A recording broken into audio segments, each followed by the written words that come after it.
It barely rang twice. She was waiting for his call. He was always happy to hear her voice, whatever the circumstances. She asked, "Honey, where are you?" "I'm still in the quarter," he said. "I haven't found him yet, but I have some news. It's been very unsettling." "Oh," she said. She sounded very worried, so he felt that he needed to reassure her. "I have no reason to believe that he is not safe," he said.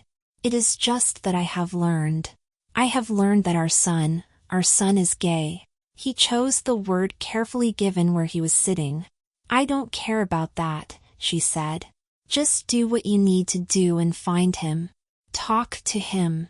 You didn't suspect it, did you?" The apparent disregard she had for this crushing news disarmed him a little. "No," she said after a pause. "I never would have thought it of Philip. But I really don't care. But it might explain why he ran away. I just want you to find him and tell him that we love him no matter what." They did. He knew that now. They did. No matter what. "I'm getting closer, honey," he said. "I am with someone at the moment, so I will call you back the same time tomorrow. Okay? I love you, honey," she said. "Please come home soon," she added, just before he hung up. "Thank you for the use of your phone," he said. "Sweetie, it is my pleasure," said Dorian. "I know this is hard for you. It was hard for me when I had to tell my dad. He went through the same thing you are going through now. I can see it. All the dreams he had for his son suddenly gone. I know the pain, Bob." "At least you confronted your father," Bob said. "It was easier with him. I think that he knew before I said anything. It was confirmation rather than a surprise. From what you tell me, with Philip it would have been much more difficult. Apparently too difficult for a confrontation." "I just never would have known," Bob said, falling back in the wonderfully comfortable chair in Dorian's living room. "He was a natural sportsman, you know. Quarterback, tennis champ, and he could beat me at golf. All-American in waiting." Bob stared at the ceiling wistfully. As Dorian had just said, all dreams suddenly gone. "The most important thing that you need to remember is that it is not a choice," Dorian said. "There was nothing he could do, and there was nothing you could do. You can't change nature. They can't wash the stripes off a zebra. We are what we are." Bob looked around to remind himself where he was. Sitting in the very tidy apartment of an overtly gay man is the seedy area of the city. Totally out of place. This is where his long search had brought him. For years after his son Philip had disappeared. "I am going to get you something stronger," said Dorian. He rose, and as he passed Bob, he put a reassuring hand on his shoulder. Bob recoiled slightly. "The second most important thing for you to know, Bob, is that gay men are not attracted to straight men. We can be friends. Just friends." Bob looked up. Yes, here was a friend. "I'm sorry," he said. "I appreciate everything that you have done to help me." "Well, you're going to appreciate the single malt scotch I am going to pour you even more." Bob smiled as he accepted the glass, and felt the liquor in his throat. "So, you are telling me that you have no idea where he is?" said Bob. "Well, that's what I said," said Dorian. "But I can see that you care for your son deeply. I wish that I could do more. So, here is my dilemma. Your son clearly does not want to see you. Or he does not want to see you disappointed in him. It means the same thing. If I was able to get a message to him asking him whether he would see you, I am worried that he will say no. I don't want that to happen to you. So, I am conflicted. If you do know where he is, you can tell me. I don't need to tell anybody that it came from you." "I don't know the address," said Dorian. "But maybe I could find out. Let's drink a little more scotch together, so I can wrestle with my conscience a bit more." "It really is good whiskey," said Bob. They chinked glasses. There was over half a bottle to be drunk that evening. Bob would replace it. Perhaps 2 bottles for this good man. The morning air was crisp. He had to keep the car engine running to prevent the windows from fogging. The house was not at all what was expected. It was not like the apartment block where Dorian lived. This was decidedly upmarket. In fact, it appeared that it might be a single home, which would make it much better than upmarket. He straightened as he saw the door open. It was not Philip. Probably his boyfriend. The word made him shudder. He could see that the man was tall, much taller than Philip, with an athletic build and gait. A good-looking man. Older than Philip by a few years, he guessed. And very smart. He was wearing a suit, an expensive one it appeared. He crossed the road in front of him and walked right past. Now was the time. If Philip was living here, he might be alone. He turned off the engine and stepped out. He needed to stretch his legs as he had been sitting there for almost an hour. He crossed the street and climbed the steps to the door. Bob observed that the door was original and beautifully maintained. This house was money. He knocked on the door. To his surprise, the door was opened by a small child, maybe 7 or 8 years old. She was dressed for school, her hair braided in a complex style. "Hello," said Bob. "I was looking for Philip." "I don't know Philip," she said, looking at him suspiciously. "But you can ask Mommy." She turned and called out, "Mommy, there's a man at the door." At the end of the hall a woman appeared. The light was behind her so Bob could not see her face, but she was wearing a smart dress that hugged her curvy figure and shiny black heels. Her shoulder-length blonde hair had soft curls in it. "I am sorry, I seem to be at the wrong house," said Bob. This was a family home. Another child appeared from behind her and took her mother's hand. "No," came the gentle reply. "You're not at the wrong house. Dad."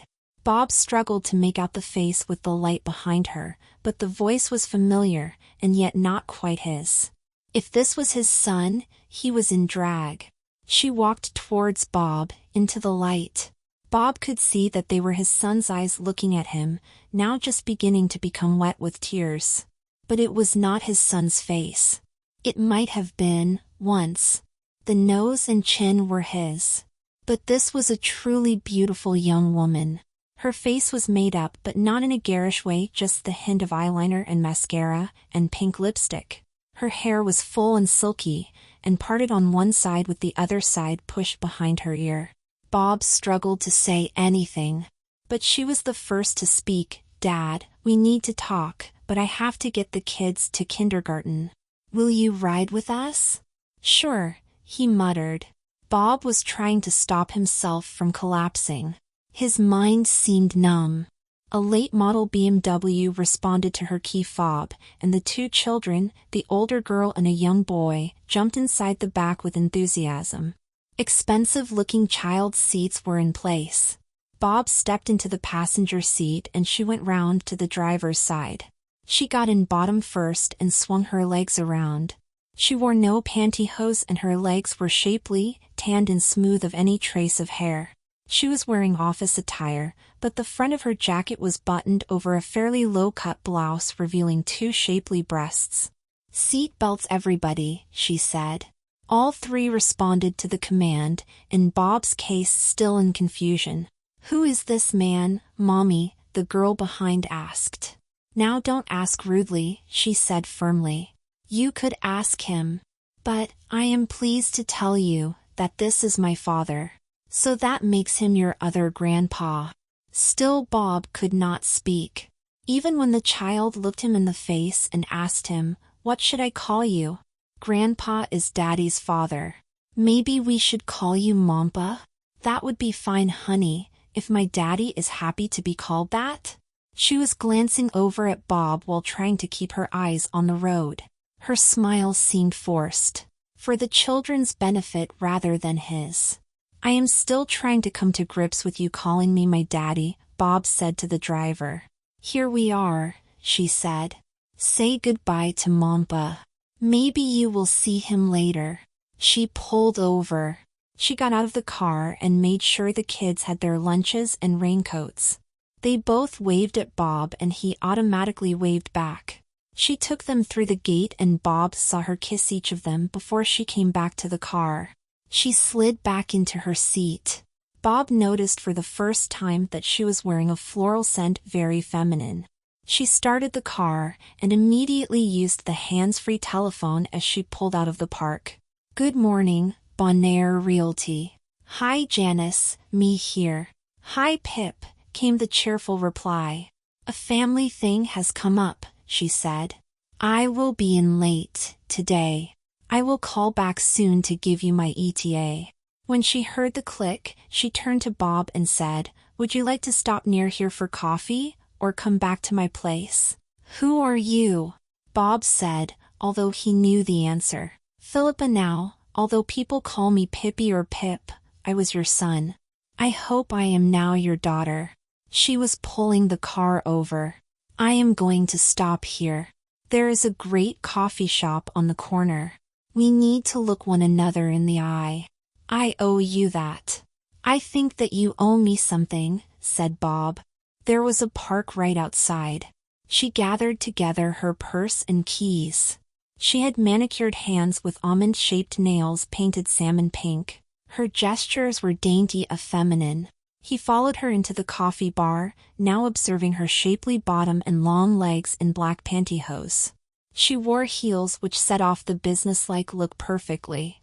The woman behind the counter waved at her. Bob noted that clearly she was known here. He did not know her. "What will you have, Dad?" "Just plain coffee," he said. "Black, hot and plenty of it. And I'll have my usual triple latte with almond milk." They found a table with 2 chairs in the busy establishment.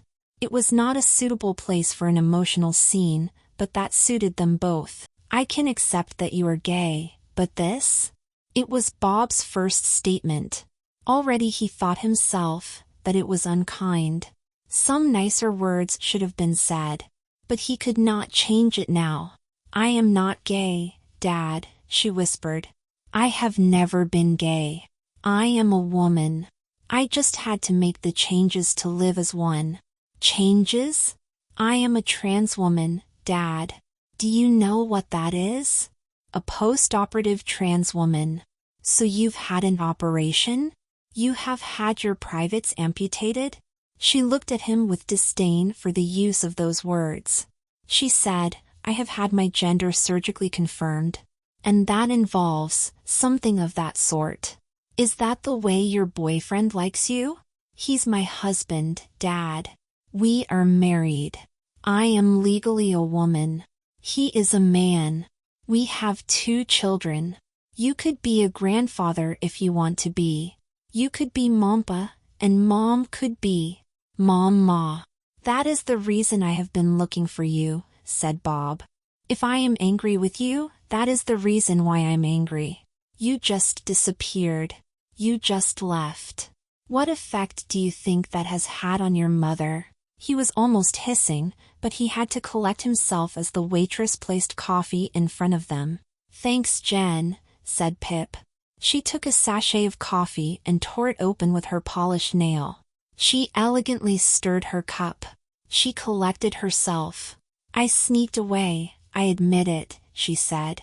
"You might think it a coward's way, but I don't think so. I did it because I care about you.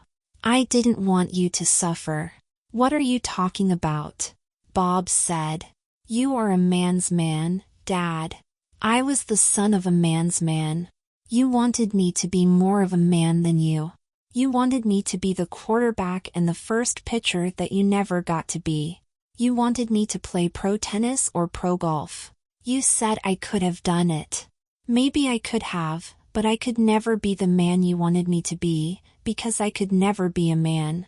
You don't have to understand it. I am not sure that I do myself. You just have to accept it, just as I know it." "You should have told us," muttered Bob. "Told you what?" "That I preferred dresses and pigtails? That I wanted to get my privates amputated?" Yes, I could have told you and I could have done it there and then. You would have been ashamed, Dad. I know you. You have been unable to live it down. With everything you said about me. Come on. The all-American boy become a pretend girl. It would have killed you, Dad. It would have killed me to watch it kill you. Bob could see that there were tears welling up in her big blue eyes, circled in long painted lashes. Pip could see him looking at the tears. It's what girls do, Dad. It's what we do when we get upset. What was he to do? He had no idea. He was a man. Emotion was not his thing, unless it was anger. He was good at that. Anger is what men do when they get upset. Now was not the time. Philip, he said. Philip, he spat out the last syllable. It was hard. Pip. It seemed better. Somehow appropriate. I would like to think that you have me wrong. I would like to think that too, Dad, but I don't. I wasn't going to take the risk. But the effect on your mother. You should have told her. Pip bit her full painted lip. She was uncertain whether she should say anything in response to that. But I would only take one more mention of her mother. For the last 4 years she has been in a state. She knows, Dad. There. It was said. Pip did not want to say it, but it was said. She knows what? She knows about me. She knows about the kids. We are Facebook friends. She sent messages to the kids. Christmas greetings. Birthdays. She is part of our life. I want you to be too. Nobody back home needs to know. Philip cannot be found, because that is true. He is gone. He is not coming back. Now there's me. I still love you. You should know that. I think you can be a chauvinist bigot at times, but I do love you. The tears were flowing freely now. Her tears were. Bob was not one to cry, but it seemed to him that the habit of lifetime might end right there. He told himself that he felt betrayed. His wife had been lying to him. He could get angry. That's what he did. Pip was right. He was a man and that's what men do. What could he say? I guess my search is over, he said. I went looking for a son and I found a daughter. His smile was the bright orb of the sun emerging after a downpour.